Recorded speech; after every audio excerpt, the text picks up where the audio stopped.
Shalom. Hari ini kita lanjutin khotbah minggu lalu, roti hidup. Kita lanjutin khotbah minggu lalu, roti hidup. Sebelumnya saya ulang sedikit. Waktu Tuhan berbicara di Yohanes 6 ayat 22 sampai 27. Orang-orang yang mengikuti Yesus, orang-orang yang mengikuti Yesus berbondong-bondong setelah mereka makan 5 roti 2 ikan. Memberi makan 5.000 orang. Mereka kaget karena Tuhan sudah nyampe duluan, tapi murid-murid belum ada yang nyampe, perahu pun belum ada yang nyampe, sampai akhirnya mereka bilang, Tuhan, kau sudah di sini. Ya, Tuhan gak jawab, tapi Tuhan langsung tegur mereka. Motivasi, kamu ikut aku karena kamu sudah makan roti dan kenyang. Jadi Tuhan cuma kasih tahu sama saudara dan saya, apa motif kita untuk ikut Tuhan? Apa motif saudara untuk datang ke tempat ini? Apa motif saudara untuk menyembah Tuhan? Banyak orang punya motif-motif terselubung di dalam penyembahan. Mereka mau diberkati, mereka mau menerima semua apa yang Tuhan janjikan, tapi setelah itu hidup mereka kembali lagi kepada hidup yang lama.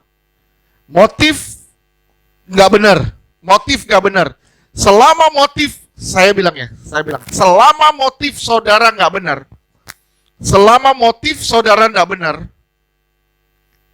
Tuhan nggak pernah bisa mempercayakan hidupnya buat kita. Saudara tidak pernah akan melihat sesuatu yang ekstrim yang Tuhan akan lakukan di dalam hidup saudara selama motif saudara nggak beres. Kalau saudara mau mengalami Tuhan, sekali lagi, kalau saudara sungguh-sungguh mau mengalami Tuhan, alamilah Tuhan dengan perubahan pola pikirmu. Alami Tuhan sungguh-sungguh dalam perubahan pola pikirmu. Lebih baik hari ini kita koreksi motif kita dibanding kita menyesal di kemudian hari. Setelah kita berhadapan dengan kekekalan, kita akan nyesal. Lebih baik kita koreksi. Untuk apa saya ikut Tuhan? Untuk apa saya percaya Tuhan? Untuk apa saya percaya nama Yesus? Koreksi diri kita terus. Supaya nanti terlihat benar gak motif kita beribadah. Tuhan mau motif kita diperbaiki. Farisi tersandung karena motif mereka. Sekali lagi, Farisi tersandung karena motif mereka. Motivasi mereka salah dalam mengikut Tuhan. Banyak orang mengikut Tuhan karena ada maunya. Rajin ke gereja karena ada yang lagi disosor. Ini motivasi salah, dan saya yakin saudara nggak akan dapat apa-apa pulang. Tapi perbaiki diri kita. Sekali lagi saya bilang perbaiki motivasi kita, dan kita lihat kenapa kita beribadah. Yang berikutnya, yang kedua, minggu lalu kita udah bahas, banyak orang mengalami mujizat tapi tidak melihat tanda. Banyak orang mengalami mujizat tapi tidak melihat tanda. Seperti orang Israel, mereka melihat mujizat 40 tahun di padang gurun. Penyertaan Tuhan, lindungan Tuhan, kasih Tuhan, itu luar biasa pada mereka. Tapi tetap mereka tidak berubah. Kenapa? Karena mereka melihat mujizat tapi tidak melihat tanda. Saya rindu saudara melihat mujizat dan berubah. Kenapa? Di balik mujizat ada tanda. Tandanya apa? Supaya kita kembali ke jalan Tuhan. Banyak orang mengejar mujizat. Tapi gak pernah ngelihat tanda sampai dia mati. Buktinya apa? Hidupnya gak berubah. Tuhan mau lewat mujizat yang Tuhan kerjakan dalam hidup saudara, saudara melihat tanda. Saya kasih contoh satu. Satu. 20 tahun Iktus berdiri. 6 tahun Chosen. Saya ngelihat begitu besarnya, begitu karya Tuhan hebat. Begitu besar mujizat dan karya Tuhan dinyatakan lewat pelayanan ini. Saya bilang bodoh saya kalau saya masih takut sampai hari ini. Betapa bodohnya kita kalau masih takut sampai hari ini. Kenapa? Karena di balik mujizat-mujizat itu, Tuhan kasih tanda. Aku menyertaimu dan aku tidak pernah meninggalkanmu. Saudara ngelihat mujizat pemeliharaan Tuhan setiap hari. Saudara lagi gak ada makan, tiba-tiba ada orang antar makan. Ya iya Pak, supir Grab saya lagi pesen Pak. Saudara lagi gak ada makanan, tiba-tiba makanan bisa datang, ada orang tiba-tiba ngantar makanan. Itu pemeliharaan loh. Itu pemeliharaan, itu mujizat. Tapi tetap ya, begitu kita nggak ada uang, nggak ada makan, kita komplain lagi ke Tuhan. Ini artinya apa? Saudara ngelihat mujizat, tapi saudara nggak pernah lihat tanda. Orang yang melihat mujizat harus melihat tanda. Kalau saudara merasa, aduh Tuhan tuh udah pernah, saudara bisa bersaksi 2-3 hari loh bersaksi loh. Begitu besarnya karya Tuhan, tapi begitu kena masalah, mulai lagi, aduh Tuhan, kenapa Tuhan, kenapa Tuhan, kenapa Tuhan. Saya bilang ini orang Kristen yang melihat mujizat tapi tidak melihat tanda. Begitu sakit sedikit mulai komplain sama Tuhan. Aduh Tuhan, kenapa ini Tuhan? Apa salahku Tuhan? Seakan-akan Tuhan itu punisher, penghukum. Nah, Tuhan baik luar biasa. Tuhan hanya menegur saudara. Tuhan menegur saudara. Itu tanda supaya saudara berbalik ke jalan Tuhan. Kadangkala teguran, saya bilangnya, percaya nggak saudara? Teguran itu mujizat. Teguran itu mujizat.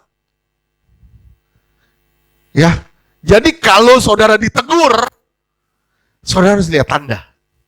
Gua harus balik. Gua harus balik ke jalan Tuhan. Oke? Jangan jadi pengejar mujizat tapi buta sama tanda. Tapi hari ini saudara harus melihat tanda-tanda penyertaan Tuhan yang hebat. Itu yang kedua. Yang ketiga, realitas surgawi. Kita baca aja di Yohanes 6 ayat 30-31. Yohanes 6 ayat 30 dan 31. Yang pertama tadi motifnya. Kita mencari Tuhan apa? Kedua, tandanya. Kita harus melihat tanda. Yang ketiga, Tuhan berbicara tentang realitas sorga. Realitas sorga. Terus, ya. Yohanes 6 ayat 30. Maka kata mereka kepadanya, tanda apakah yang engkau perbuat supaya dapat kami melihatnya dan percaya kepadamu? Pekerjaan apakah yang engkau lakukan? Pekerjaan apa sih yang engkau lakukan? Terus. Yohanes 6 ayat 31. Nenek moyang kami telah makan mana di padang gurun, seperti ada tertulis, mereka diberinya makan roti dari sorga. Mereka makan mana dari sorga. Mereka diberi makan dari sorga. Orang Israel percaya itu, ini makanan dari sorga. Tapi Yesus bilang apa? Nenek moyangmu makan mana dan mereka sudah mati semua. Mereka sudah mati semua. Artinya apa? Ada realitas surgawi. Makanan dunia itu membusuk. Tapi makanan surgawi itu abadi. Sekali lagi, makanan dunia itu busuk. Saudara mau makan apapun ada expirednya. Betul lah? Saudara boleh makan apapun, saudara lihat pasti ada expirednya. Kalau nggak ada expirednya, jangan-jangan saudara makan makanan expired. Saudara mau makan cemilan atau apa, pasti ada expirednya. Ya, makanan dunia itu pasti busuk, tapi makanan rohani itu abadi. Segala yang di dunia ini pasti akan turun. Tapi yang dari surga itu harus makin naik. Oke? Sekali lagi, semua yang ada di dunia ini pasti turun. Tapi semua yang dari surga itu harus makin naik. Minggu lalu kita udah bahas, bayi lahir kulit kenceng, makin tua makin keriput. Ya, itu realitas, itu realitas. Nggak mungkin lahir keriput tua kenceng. Itu salah, itu nggak ada tuh. Bayi lahir keriput, tuanya makin tua makin kenceng. Pasti itu ditarik-tarik tuh. Ditarik-tarik, disumpel-sumpel. Sampai akhirnya makin lama makin kenceng, makin lama makin kenceng. Kan bingung, lama-lama ketarik semua mukanya. Kayak gitu ya. Itu banyak orang sekarang di dunia nggak pernah puas dengan keadaannya. Kenapa? Karena ada kaca. Selama ada kaca, saudara nggak akan puas. Makanya perempuan, saya bilang, lu jangan ngaca deh. Kalau ngaca nggak puas. Kenapa? Karena kita akan ngelihat semua kekurangan kita. Itu manusia. Manusia selalu ngelihat kekurangan. Manusia selalu ngelihat kekurangan. Tapi Tuhan selalu ngelihat kelebihan. Amin. Tuh manusia selalu ngelihat, bajunya begini. Wah, pakai jas aja salah tuh. Nggak pakai jas salah, pakai jas salah. Semua serba salah. Semua serba salah. Tapi Tuhan mau kita ngelihat kelebihannya. Lihat tuh pakai jas tuh. Wah, keren sekarang. Keren. Pemusik keren. Saya nggak dikasih tahu. Kalau tahu saya pakai jas juga. Karena saya nggak dikasih tahu, jadi saya beginilah. Nggak apa-apa. Tapi nggak apa-apa. Kebetulan jasnya nggak bisa dikancing. Oke. Itu realitas ya, realitas. Semua yang di dunia makin merosot. Tapi semua yang dari surga harus makin naik. Amin. Kalau saudara hidup dalam roh, kalau saudara benar-benar hidup dalam roh, saudara makin tua, makin berisi. Amin. Makin tua, makin berisi. Oke. Kalau saudara hidup dalam daging, saya yakin saudara makin tua, makin keladi. Tuhan mau kita makin tua, makin keladi. Siapa tuh? Aduh, Pak Yogo. Salah lahir.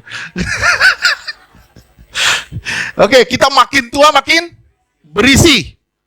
Makin tua, tambah berapi-api.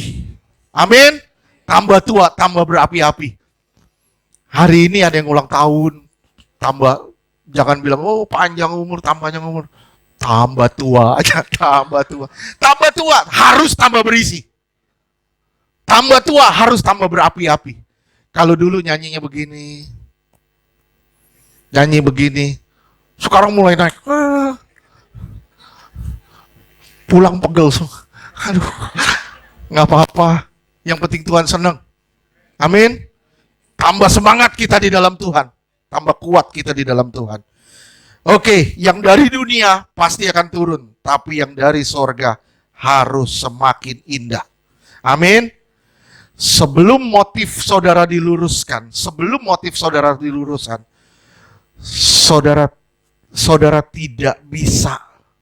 tidak bisa menyantap roti kehidupan yang benar.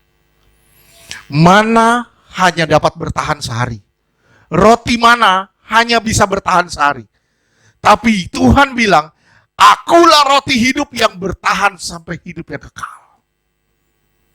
Tuhan bilang, akulah roti hidup yang bisa bertahan sampai hidup yang kekal.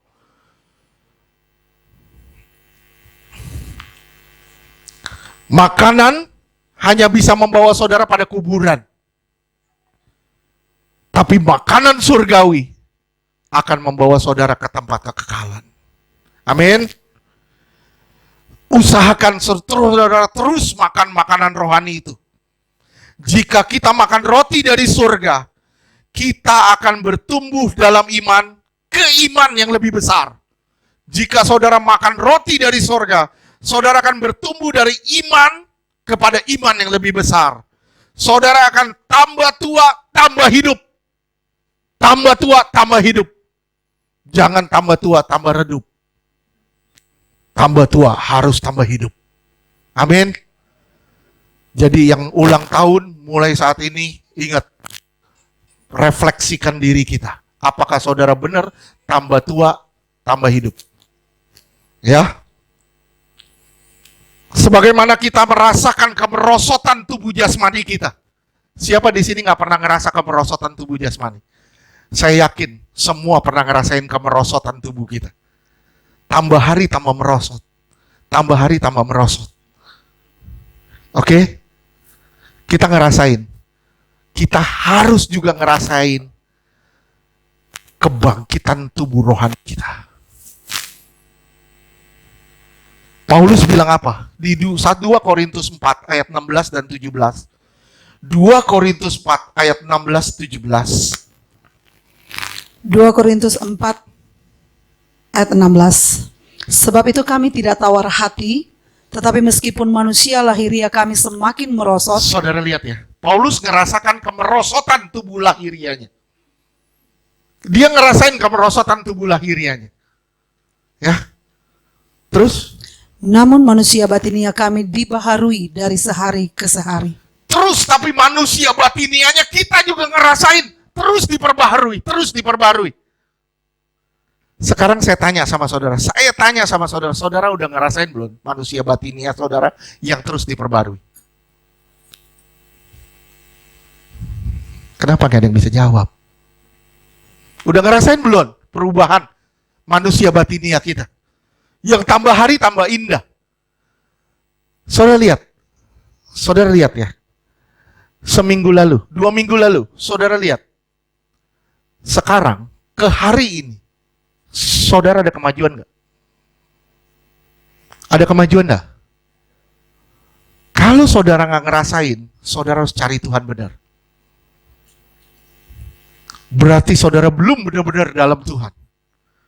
Sekali lagi, kalau saudara belum ngerasain, berarti saudara belum benar-benar dalam Tuhan.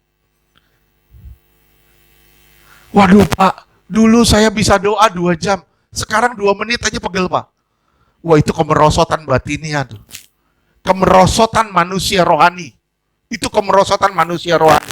Harusnya manusia rohani yang naik. Manusia lahiriah nggak apa-apa makin merosot. Nggak apa-apa. Manusia batiniah atau manusia rohani kita harus makin naik. Terus? 2 Korintus 4 ayat 17. Sebab penderitaan ringan ini. Waduh, makin hari penyakit makin muncul. Makin hari makin banyak nih. Waduh, kita ngaca. Waduh, alis mata mulai naik nih. Alis mata mulai naik. Wah, mulai digunting. Waduh, kuping mulai keluar bulu-bulu nih. Waduh, itu tandanya umur kita bertambah. Umur kita naik. Oke, mulai. Waduh, kutil udah makin banyak. Udah masalah udah makin banyak. Tadinya saudara bisa makan sepuasnya, bisa makan mie, bisa makan apa. Saudara mulai hati-hati sama makanan. Kenapa? Manusia lahiriah makin merosot.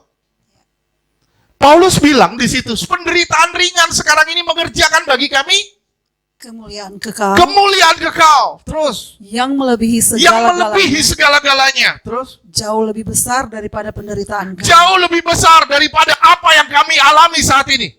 Apa yang saya alami saat ini, penyakit-penyakit apapun yang kita alami saat ini, enggak sebanding dengan kemuliaan kekal yang Tuhan siapkan buat kita. Itu yang harus kita kejar. Manusia rohani kita harus kita perbaiki terus tiap hari. Salah kita kalau nggak memperbarui, merenovasi terus manusia rohani kita. Salah fatal. Kalau saudara hanya datang ke gereja, kalau saudara hanya berdoa sekian secukupnya, Kalau saudara hanya menyembah secukupnya, kalau saudara tidak membaca firman, kadang baca, kadang enggak, kadang baca, kadang enggak. Saya bilang, manusia rohanimu dalam keadaan sakit.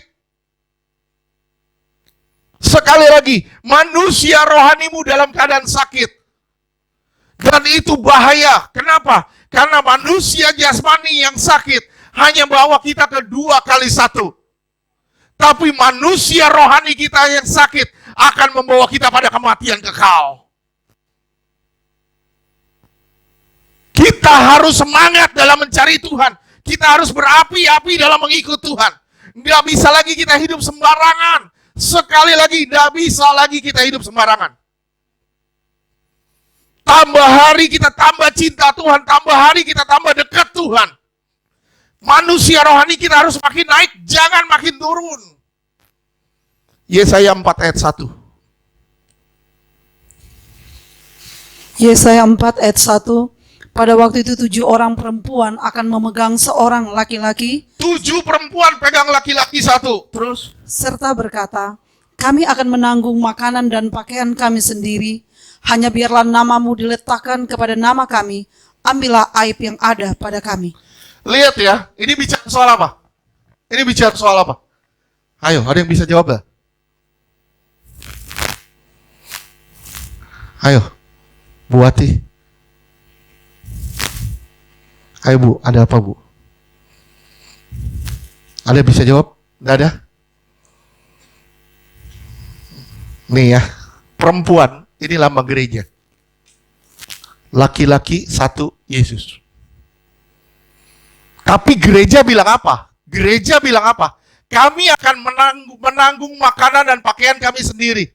Kami makan makanan kami sendiri. Kami pakai pakaian kami sendiri. Terus? Biarlah namamu melekat pada kami. Nama Tuhan biar melekat pada kami, tapi kami makan sesuka kami pakai sesuka kami. Lu gak usah kecampur. Gua jadi orang Kristen, gua percaya Yesus, tapi hidup gua milik gua. Paham gak sih? Paham gak? Apa artinya kalau gitu? Itu artinya Kristen KTP. Berapa banyak hari ini orang Kristen KTP? Rajin ke gereja, rajin berlayanan, rajin persekutuan. Kalau di gereja angkat tangan, kalau di rumah tempeleng orang. Kalau di gereja haleluya, kalau di rumah ngutukin orang. Ini Kristen KTP. Tuh lihat perempuan pegang 1 laki-laki. Perempuan itu bilang apa? Biar namamu melekat pada kami, tapi kami makan makanan kami sendiri. Kami pakai pakaian kami sendiri. Lu nggak usah ikut campur. Terus di situ dibilang, ambillah aib yang ada pada kami. Ayo, nggak apa-apa. Hidup gue milik gue, kehendak gue sendiri. Kami tidak butuh roti.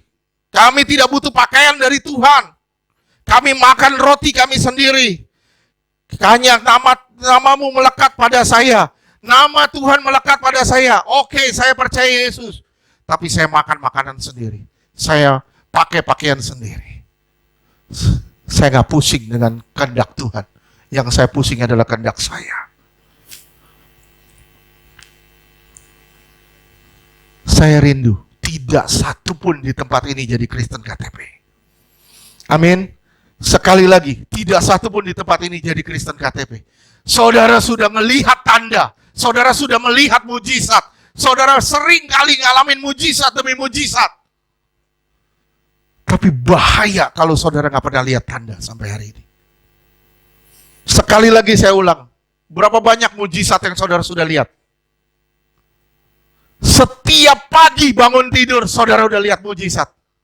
Betul nggak? Begitu bangun tidur, saudara langsung mengambil napas. Aduh, puji Tuhan saya masih hidup. Puji Tuhan. Puji Tuhan saya masih diberi kesempatan. Puji Tuhan, Tuhan masih kasih saya waktu untuk berubah.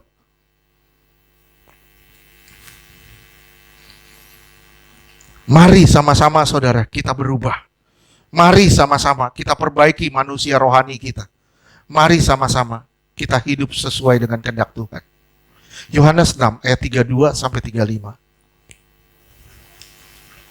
Yohanes 6 ayat 32, maka kata Yesus kepada mereka, aku berkata kepadamu, sesungguhnya bukan Musa yang memberikan kamu roti dari sorga, melainkan Bapakku yang memberikan kamu roti yang benar dari sorga. Ya, bukan Musa yang kasih, tapi Bapakku yang memberikannya. Terus, Yohanes 6 ayat 33, karena roti yang dari Allah ialah roti yang turun dari sorga dan yang memberi hidup kepada dunia.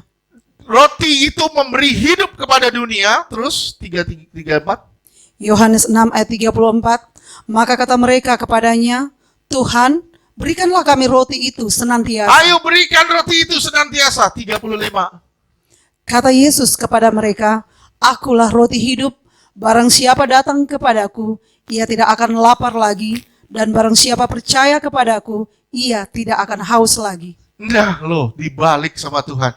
Mereka bilang, ayo kasih roti itu. Tuhan bilang, akulah itu. Akulah roti itu. Kalau kamu makan aku, kamu tidak akan binasa. Kalau kamu mengkonsumsi aku, kamu gak akan mati selama-lamanya. Apakah roti hidup itu? Firman Allah. Dia Allah yang telah menjadi manusia. Saudara konsumsi firman Allah setiap hari. Itu akan membawa saudara pada kemuliaan kekal. Saudara mengkonsumsi makanan duniawi setiap hari akan membawa saudara semakin hari semakin merosot. Semakin tua. Tapi makan makanan rohani membuat saudara semakin berapi-api. Amin. Tuhan mau kita makan Dia. Sekali lagi, Tuhan mau kita makan Dia. Ini ada kata akulah roti hidup. Ada 7 kata akulah. 7 kata akulah. Di Yohanes. Betul gak? Saudara lihat ya. Akulah roti hidup. Yang berikutnya, akulah terang. Yang ketiga, akulah pintu.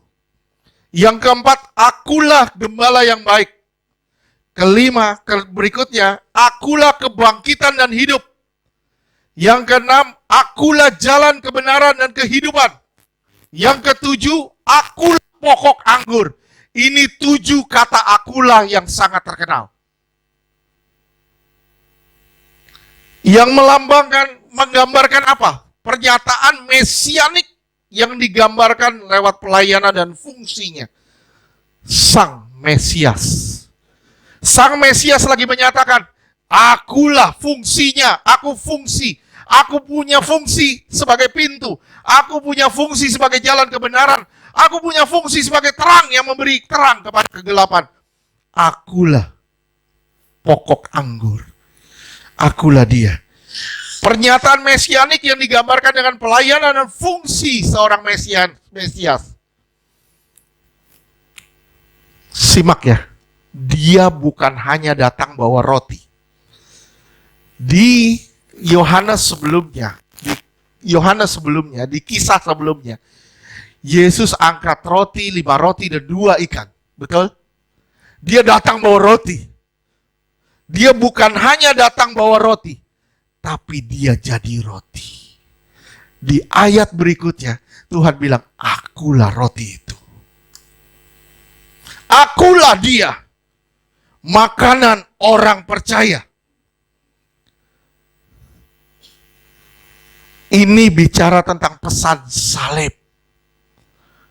Kalau saudara makan dia, saudara menjadi bagian dari salib. Sekali lagi saya bilang, kalau saudara makan dia, saudara jadi bagian dari salib.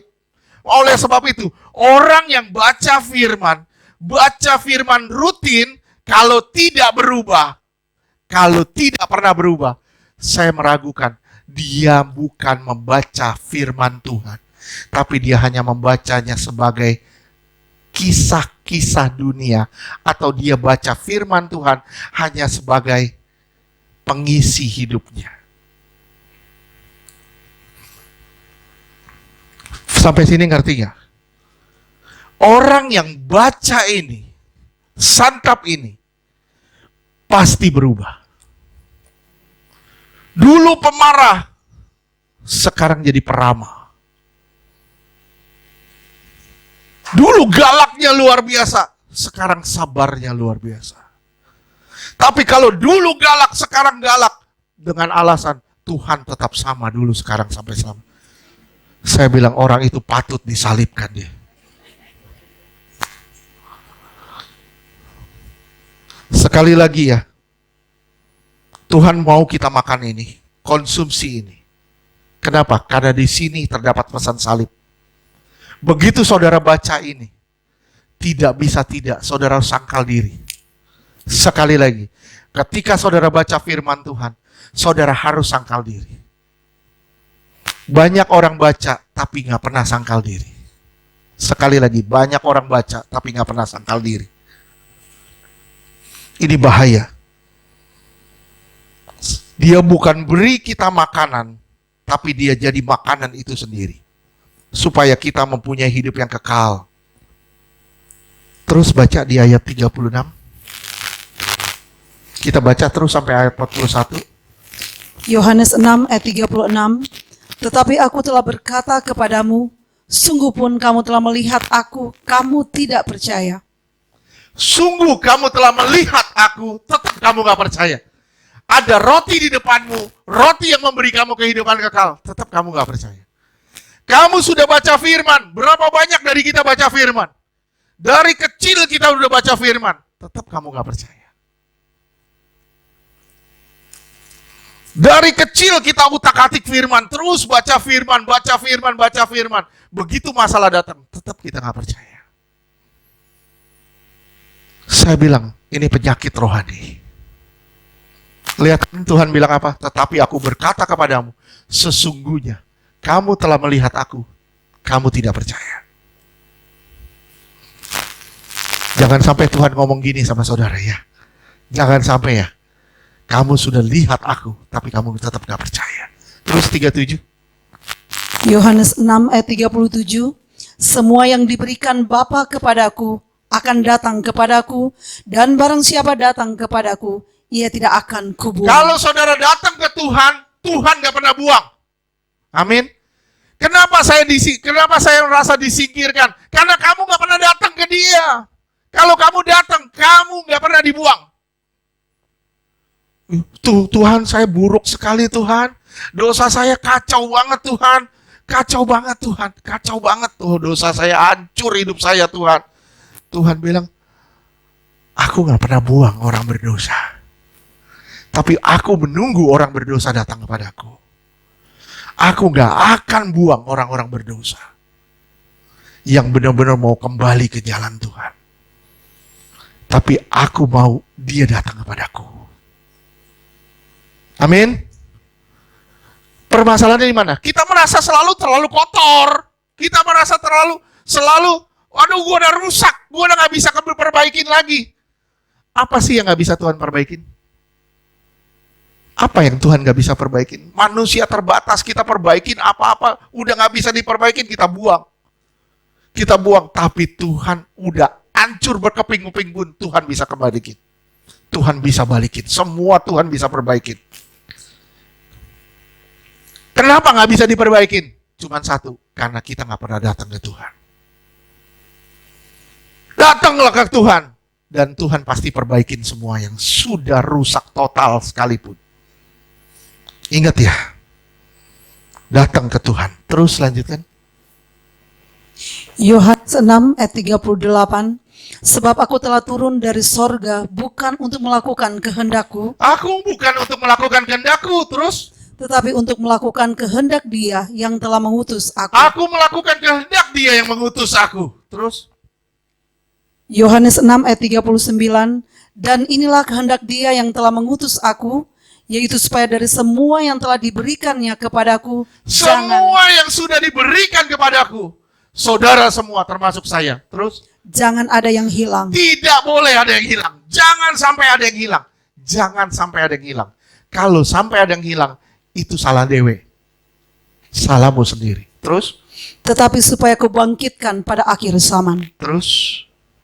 Yohanes 6 ayat 40, sebab inilah kehendak Bapa-Ku, yaitu supaya setiap orang yang melihat anak dan yang percaya kepadanya beroleh hidup yang kekal, dan supaya aku membangkitkannya pada akhir zaman. Iya, 41.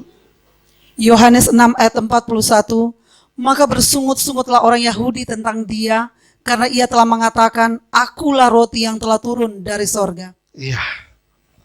Lihat ya.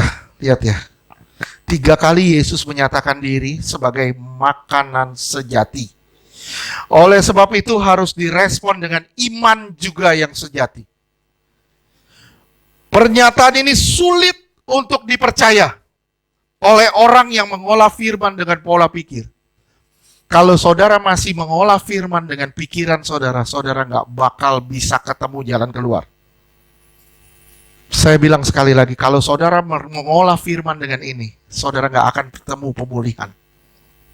Jangan pernah mengolah firman dengan pola pikir kita yang terbatas. Sedangkan firman tidak pernah terbatas. Kita selalu membataskan karya Tuhan. Kita selalu membataskan karya Tuhan. Sebenarnya Tuhan punya karya yang tidak terbatas dalam hidup kita. 3 kali Tuhan menyatakan diri sebagai makanan sejati. Oleh sebab itu harus direspon dengan iman yang sejati. Simak ya. Banyak orang khotbah tentang roti, tapi sedikit yang makan roti.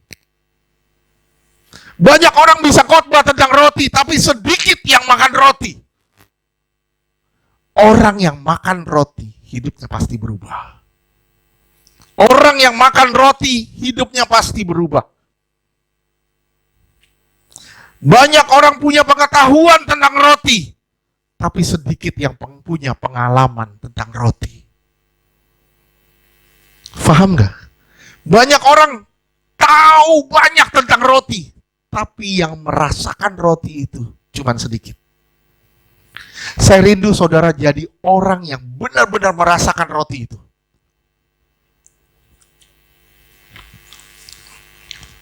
Gimana Pak saya bisa ngerasain roti itu? Lihat hidupmu berubah gak? Berubah gak? Saudara bilang, berapa lama Pak? Lihat aja besok. Berubah gak? Udah mulai besok, lihat aja lusa. Berubah gak? Lihat aja, terus setiap hari saudara ngelihat hidup saudara. Saudara makan roti, lihat hidupmu berubah gak? Kalau gak berubah, saudara balik lagi ke kamar bilang, gua salah makan roti. Gua salah makan roti. Sekarang gua mau makan roti yang benar.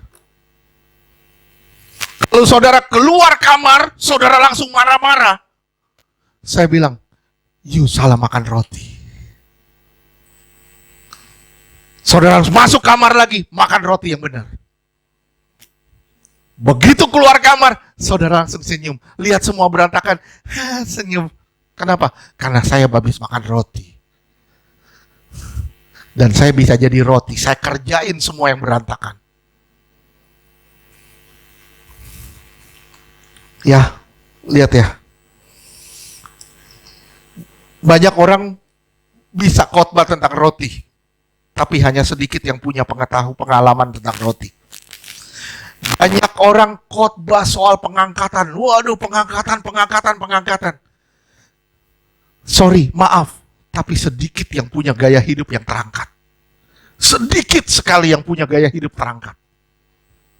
Gaya hidup yang terangkat seperti apa? Tidak lagi sakit hati. Tidak lagi ingin dihormati. Tidak lagi pahit hati, tidak lagi nengok ke belakang.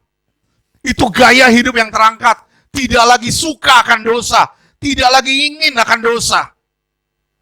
Banyak orang jago ngomong.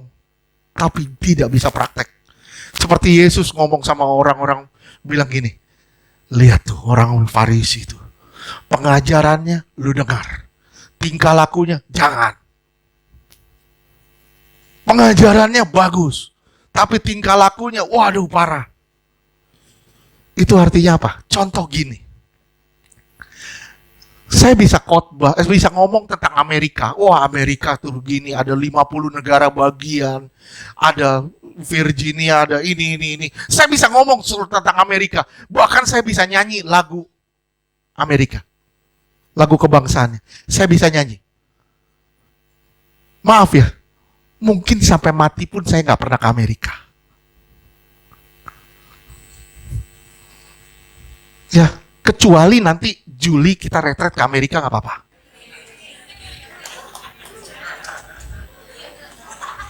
Kita retret rame-rame ke Amerika. Pakai celengan segini. Ya. Sampai mana Pak? Sampai naik Damri aja. Naik Damri pulang pergi.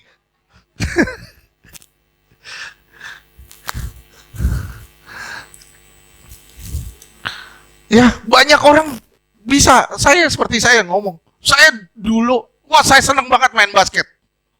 Saya bisa ngomong soal basket. Dari tahun 90-an itu pemain basket saya tahu. Sekarang saya nggak tahu. Yang sekarang saya nggak tahu. Sekarang saya udah nggak ngikutin lagi. 90-an zamannya Michael Jordan, Charles Barkley, saya tahu semua. Saya ngerti soal basket. Gimana fold-nya, gimana ini. Saya tahu semua. Offensive, defensive. Saya tahu. Saya bisa main basket. Saya bisa main basket. Saya bisa ngomong soal basket. Tapi sekarang suruh megang bola basket aja saya males. Kalau ada orang bilang, Pak, main basket, Pak. Aduh, bolanya udah ketelan.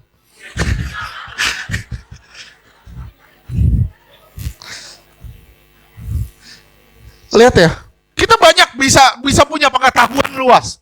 Kita bisa punya pengetahuan luas, tapi kita nggak punya pengalaman buat apa? Saudara bisa ngomong firman Tuhan hebat, tapi saudara nggak punya pengalaman, hidupmu berubah. Buat apa?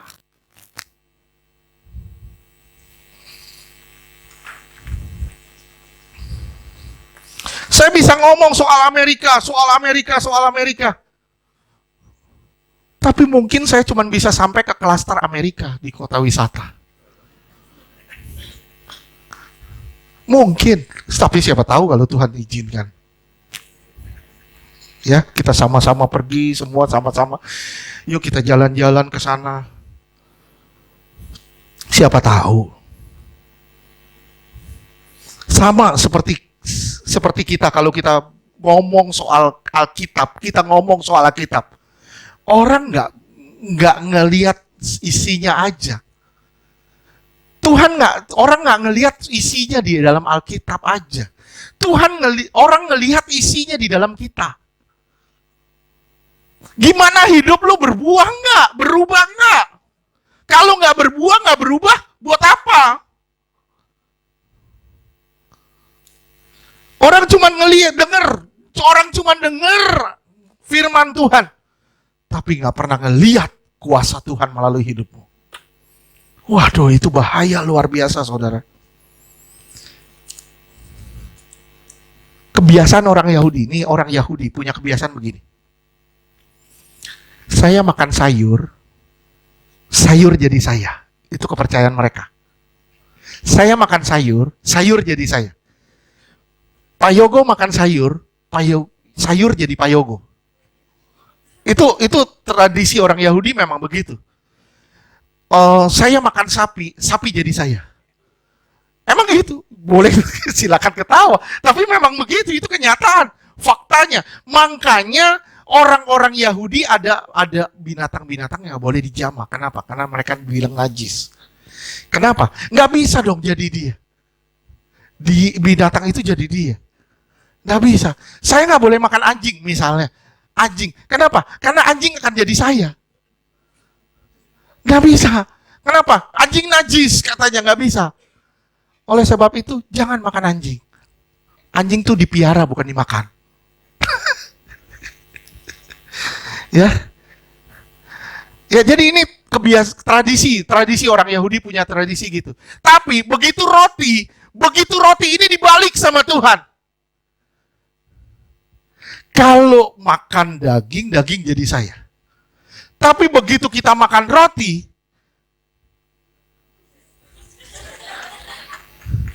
saya jadi roti. Saya jadi roti, terbalik. Ngerti dah? Saya makan roti, saya jadi roti.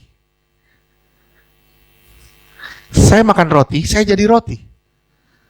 Aduh, bingung ya. Bingung?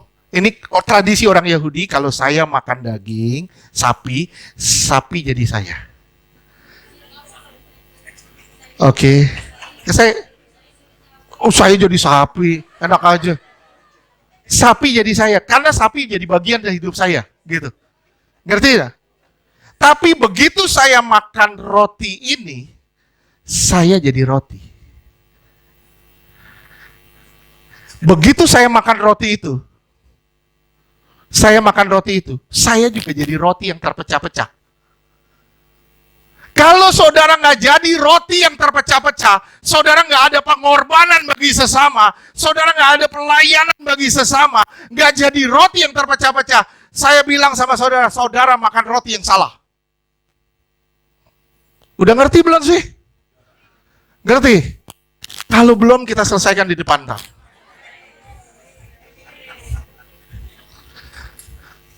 Ngerti ya? Ngerti ya? Ini tradisi orang Yahudi dalam kepercayaan mereka. Kalau mereka makan sayur, sayur jadi manusia. Makan sapi, sapi jadi manusia. Tapi begitu makan roti, manusia jadi roti. Dibalik, Tuhan bilang, kamu makan roti itu, kamu jadi bagian dari roti itu. Kamu jadi makan roti ini, kamu jadi terpecah-pecah seperti roti itu. Ngerti nggak? You makan roti, you disalib sama Tuhan, mati sama Tuhan. Ngerti nggak sih sekarang? Aduh, kalau nggak ngerti saya ngomong khotbah pakai apa? Ngerti kan? Udah ngerti kan? Ngerti ya? Ngerti ya? Tuh, Bu Mita ngerti, nanti Bu Mita jelasin ya. Kalau ada yang nggak tahu, nggak ngerti, tanya Bu Mita tuh. Oke? Ini dia makan roti nih. Makan roti dari surga. Dia makan Alkitab. Dia makan. Dia jadi roti. Hidupnya terpecah-pecah juga. Hidupnya jadi berkat juga. Amin gak? Amin. Hidupnya jadi berkat bagi orang lain.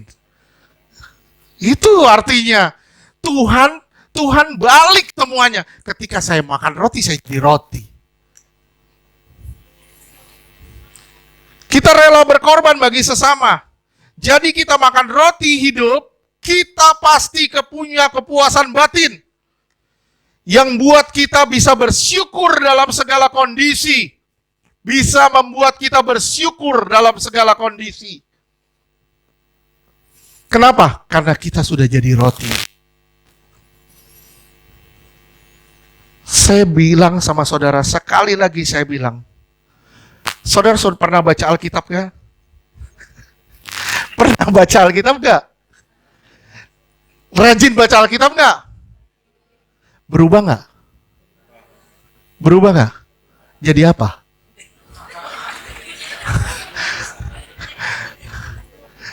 Nah, saudara makan Alkitab, saudara jadi Alkitab loh. Kenapa? Ini ayat-ayat firman Tuhan. Ayat-ayat firman Tuhan hidup di dalam saudara. Jadi tingkah laku saudara. Wah, beri kemuliaan dong buat Tuhan. Ayat-ayat Alkitab itu hidup di dalam saudara. Jadi tingkah laku saudara. Kalau saudara nggak berubah, dari dulu sampai sekarang nggak berubah, saya yakin saudara salah makan roti. Makan roti artinya mengalami kehidupan yang serba baru. Saya ulang sekali lagi, makan roti artinya mengalami kehidupan yang serba baru. Dosa menjadi makanan busuk. Dosa menjadi makanan busuk. Tontonan, lagu dunia, semua jadi makanan busuk.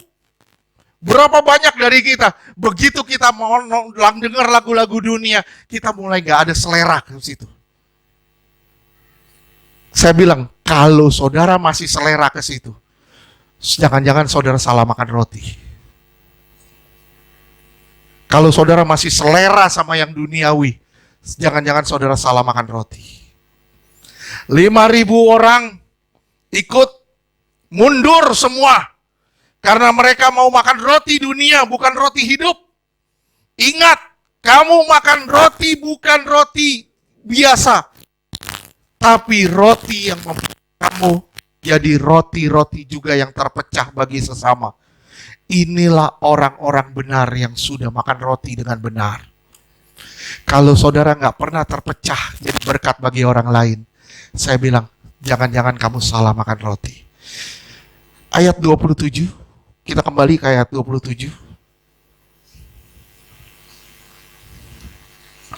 Yohanes 6 ayat 27. Bekerjalah bukan untuk makanan yang akan dapat binasa, melainkan untuk makanan yang bertahan sampai kepada hidup yang kekal. Berapa getolnya kita bekerja? Saya ulang sekali lagi, betapa getolnya kita bekerja. Dan berapa kendornya kita mengikut Tuhan. Betapa giatnya kita cari uang. Tapi berapa kendornya kita cari Tuhan. Saudara bisa kerja dari pagi sampai malam. Tapi saudara nggak bisa cari Tuhan dari pagi sampai malam. Saudara bisa cari duit mati-matian. Tapi nggak pernah cari Tuhan mati-matian. Saya bilang, you salah makan roti. Sampai sini ngerti gak sih? Ngerti? Jadi mau cari roti yang mana? Mau rajin kerja atau rajin cari Tuhan? Rajin cari Tuhan. Ya kalau rajin cari Tuhan nggak rajin kerja juga. Sama aja salah makan roti juga. Kalau orang yang rajin cari Tuhan, pasti rajin juga dalam bekerja. Amin. Karena pekerjaan yang dia lakukan untuk kemuliaan nama Tuhan. Amin. Ayat 32. Yohanes 6 ayat 32. Maka kata Yesus kepada mereka, Aku berkata kepadamu, sesungguhnya bukan Musa yang memberikan kamu roti dari sorga, melainkan Bapakku yang memberikan kamu roti yang benar dari sorga. Iya, bukan Musa yang kasih roti, Bapakmu yang kasih roti. Bapakmu yang menurunkan aku dan aku jadi roti itu. Kalau kamu makan aku, kamu jadi bagian dari aku. Berapa banyak dari kita mengejar kebenaran? Berapa banyak dari kita hidup dalam kebenaran? 48 sampai 51. Yohanes 6 ayat 48. Akulah roti hidup. Akulah roti hidup. Terus Yohanes 6 ayat 49. Nenek moyangmu telah makan mana di padang gurun dan mereka telah mati. mereka mati semua di padang gurun. Terus Yohanes 6 ayat 50. Inilah roti yang turun dari sorga. Barang siapa makan daripadanya, ia tidak akan mati. barang siapa makan daripadanya tidak pernah akan mati. Nenek moyangmu makan roti mana mati. Kalau kamu makan aku, kamu gak akan mati. Wih. Lihat ya, Tuhan makin lama makin keras. Kesini makin keras. Terus ayat 51. Yohanes 6 ayat 51. Akulah roti hidup yang telah turun dari sorga. Jikalau seorang makan dari roti ini, ia akan hidup selama-lamanya. Dan roti yang kuberikan itu ialah dagingku yang akan kuberikan untuk hidup dunia. Iya. Pengajarannya ayat 54. Terus ayat 54. Yohanes 6 ayat 54. Barang siapa makan dagingku dan minum darahku, ia mempunyai hidup yang kekal, dan aku akan membangkitkan dia pada akhir zaman. Pengajaran Yesus makin lama makin gak bisa diterima oleh orang duniawi. Kenapa? Coba lihat ya, di sini dibilang, barang siapa makan dagingku dan minum darahku. Sementara orang Yahudi hidup dalam Taurat, betul? Minum darah itu gak boleh. Najis bagi mereka. Darah itu najis. Sementara Tuhan bilang, barang siapa makan dagingku dan minum darahku. Orang Yahudi pasti bilang, kanibal. Ini kanibal. Minum darah, makan daging. Yesus suruh loh. Yesus kalau jadi pendeta hari ini, pasti pendeta yang sangat frontal dan dibenci orang. Kenapa? Karena pengajarannya gak masuk di akal. Tapi kadang pengajaran yang gak masuk di akal itu yang benar. Kadangkala itu benar. Tapi ya kalau pengajaran Yesus sudah pasti benar. Jalan Tuhan sering menimbulkan pertanyaan. Akhirnya, lihat di ayat 61. Yohanes 6 ayat 61. Yesus yang di dalam hatinya tahu bahwa murid-muridnya bersungut-sungut tentang hal itu, berkata kepada mereka, adakah perkataan itu menggoncangkan imanmu? Oke. Iya, adakah perkataan itu menggoncangkan imanmu? Kalau kamu makan roti dan minum daging, apakah imanmu akan goncang? Kenapa? Karena nggak masuk akal. Tuhan tahu ini nggak masuk akal. Kenapa? Karena apa yang diucapkan oleh firman Tuhan itu hanya bisa dicerna oleh manusia roh. Kalau orang nggak hidup dalam roh, nggak bakal bisa cerna. Ya, apa yang terjadi di ayat 67, 66 dan 67? Yohanes Lihat 6. Ya, lihat ya. 6. Oke? 6. Terus? Yohanes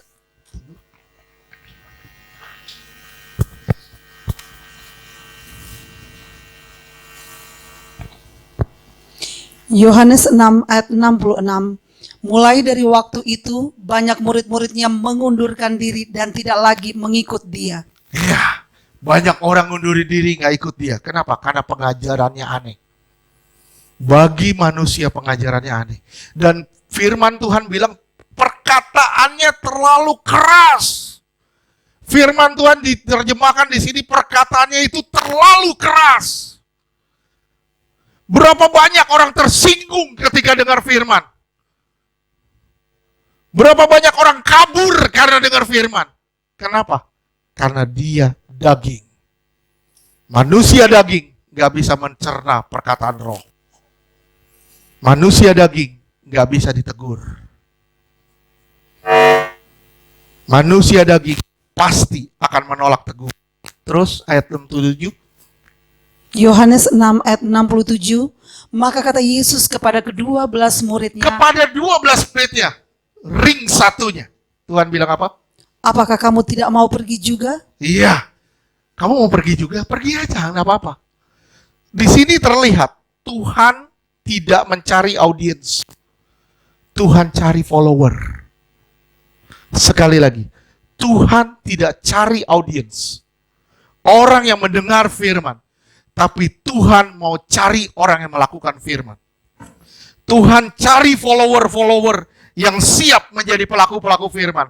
Tuhan cari follower-follower yang siap menjadi roti hidup. Apakah saudara bersiap untuk menjadi roti hidup? Lihat ya, dia bersihkan pengikutnya. Dia bersihkan pengikutnya. Sekali lagi saya garis bawahi, dia bersihkan pengikutnya. Orang-orang yang tidak sepaham, orang-orang ini akan menjadi ragi di dalam adonan. Orang-orang yang tidak sepaham akan menjadi ragi di dalam adonan. Dan orang ini harus keluar. Tuhan gak cari banyak. Tuhan cari orang yang mau ngikut dia.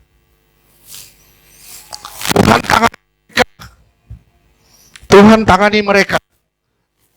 Datang kepadanya dengan motif yang benar.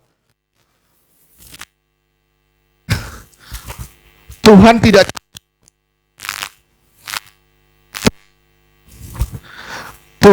cari tepuk tangan. Tuhan cari orang yang lipat tangan. Tuhan gak cari orang tepuk tangan. Tuhan cari orang lipat tangan. Dengan pengajarannya lipat tangan dan bertobat.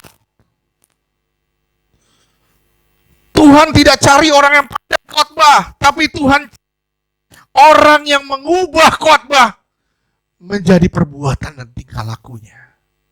Itu yang Tuhan cari. Tuhan gak cari orang pandai berbicara. Tuhan cari orang yang pandai melakukan firman Tuhan. Ulangan ayat 2-5, kita cepat sedikit. Ya.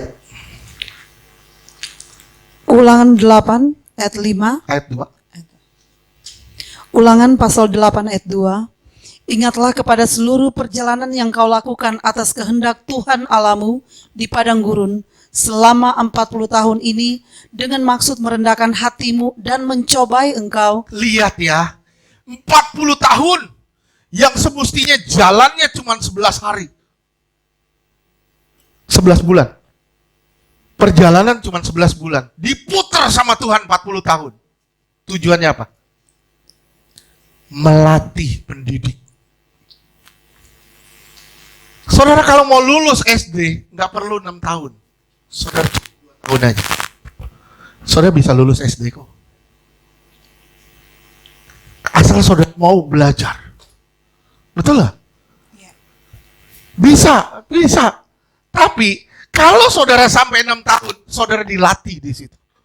Dididik di situ. Tuhan mendidik orang-orang Israel 40 tahun. Yang semestinya jalannya cuma berapa bulan. Tuhan bilang di sini, terus? Dengan maksud merendahkan hatimu dan mencobai engkau untuk mengetahui apa yang ada dalam hatimu, yakni apakah engkau berpegang pada perintahnya atau tidak. Kamu pegang perintahnya atau tidak sih? Untuk menguji ini, Tuhan putar jalannya. Terus? Ayat 3. Ulangan 8 ayat 3. Jadi ia merendahkan hatimu, membiarkan engkau lapar dan memberi engkau makan mana yang tidak kau kenal dan yang juga tidak dikenal oleh nenek moyangmu, untuk membuat engkau mengerti bahwa manusia hidup bukan dari roti saja. Manusia biar ngerti, manusia hidup tidak dari roti saja. Terus? Tetapi manusia hidup dari segala yang diucapkan Tuhan. Tuhan berkata-kata dan itu yang membuat manusia hidup. Terus? Ulangan 8 ayat 4. Pakaianmu tidaklah menjadi buruk di tubuhmu. Lihat, 40 tahun pakaian gak rusak.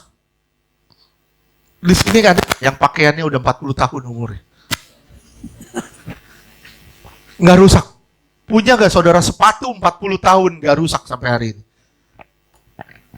Gak bakal bisa. Kalau saudara pakai, apalagi di padang gurun, pasti rusak. Tapi Tuhan jaga luar biasa. 40 tahun pakaianmu gak rusak, sepatumu gak rusak. Terus? Dan kakimu. Ya, terus ulang. Dan kakimu? Dan kakimu tidaklah menjadi bengkak selama 40 tahun ini. Lihat ya. Berdiri sebentar aja. Kaki kita pegel. Berdiri 2 hari bengkak kaki kita. Tapi di sini 40 tahun kakimu gak jadi bengkak. Kamu gak sakit, artinya apa? 40 tahun di padang gurun kamu tidak sakit. Pemeliharaan Tuhan hebat. Amin. Pemeliharaan Tuhan atas saudara hebat. Sampai hari ini. Berapa banyak dari kita ngelihat tanda ini? Masih percaya gak kita sama Tuhan? Terus lanjutkan. Ulangan 8 ayat 5. Maka haruslah engkau insaf. Nah, lihat tandanya. Engkau berbalik ke Tuhan. Terus. Bahwa Tuhan Allahmu mengajari engkau seperti seseorang mengajari anaknya. Iya, Tuhan lagi ngajari engkau seperti Tuhan mengajari anak. Seperti Bapa mengajari anak.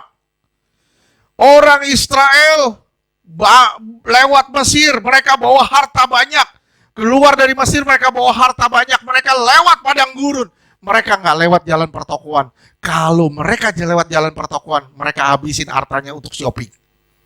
Tapi Tuhan bawa mereka ke padang gurun. Tujuannya satu. Tuhan ajar mereka. Apa yang mereka punya, mereka anggap tidak punya. Mereka ambil kan, emas, permata, semua perjalanan Mesir. Mereka ambil. Mereka pakai buat apa? Buat jajan? Buat belanja? Enggak, mereka pakai untuk bangun bait suci. Semuanya dipakai untuk bangun bait suci. Artinya apa? Artinya apa? Padang gurun adalah tempat kekurangan dan kebutuhan yang tidak terpenuhi. Apa tujuan Kanaan adalah kota yang penuh susu dan madu. Tuhan bawa kita punya, tapi tidak memiliki.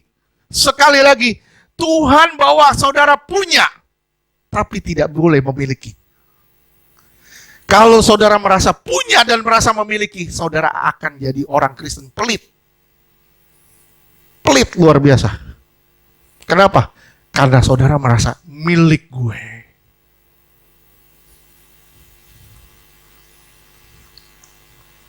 Kita masuk dalam kekurangan ekstrim, saya kasih tanda kutip ya. Kita dibawa masuk pada kekurangan ekstrim, kekurangan rohani artinya. Kekurangan rohani yang ekstrim. Lapar dan haus akan firman Tuhan. Tujuannya apa? Kelimpahan ekstrim. Kita dibawa Tuhan masuk pada kekurangan ekstrim. Lapar dan haus akan kebenaran. Tujuannya kita masuk dalam kelimpahan ekstrim.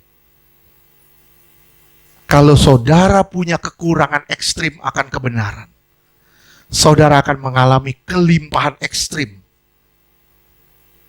Kelimpahan ekstrim dalam rasa puas dan cukup akan dunia.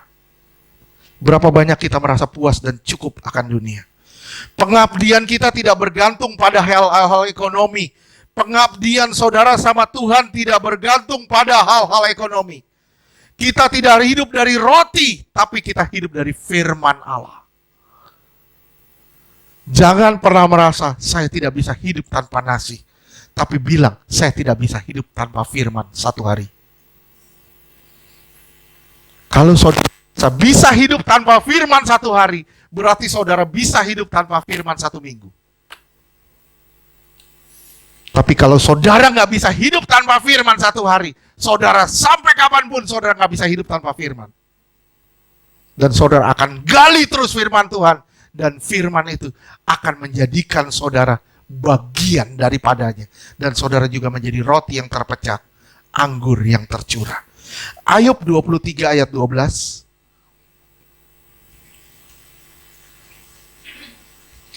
Ayub 23 ayat Sedikit 12. lagi, ya. Perintah dari bibirnya tidak kulanggar, dalam sanubariku kusimpan ucapan mulutnya.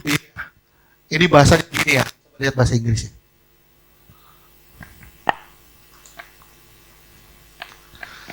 Beda nggak? Jauh nggak? Jauh banget nggak? Jauh banget. I have esteemed the word of his mouth more than my necessary food. Artinya apa? Ayo gue artiin. Ojo dume. Artinya apa? Waduh, dia bilang apa? Aku membutuhkan perkataannya lebih dari makanan-makanan duniawi. Dari makanan-makanan biasa yang aku makan. Ini Ayub loh, lagi ngalamin penderitaan, dia bisa bilang, aku membutuhkan makanan-makanan rohani, lebih dari makanan-makanan dunia yang aku bisa makan hari ini. Orang yang tidak makan makanan rohani secara rutin, akan selalu mengalami kekalahan dalam hidupnya. Saya ulang sekali lagi, orang yang tidak makan makanan rohani secara rutin, akan mengalami kekalahan demi kekalahan dalam hidupnya. Pasti nggak? Pasti. Pasti. Saudara pasti akan kalah. Kalau saudara nggak makan firman tiap hari, saudara pasti kalah. Saudara makannya cuma hari Selasa, Kamis, Sabtu, saudara pasti kalah. Saudara makannya cuma hari Senin, Rebo, Jumat, saudara pasti kalah. Tapi kalau saudara makan dari Senin sampai Senin, saudara hidup dalam kemenangan. Amin. Amin ya. Filipi 4 ayat 12-13.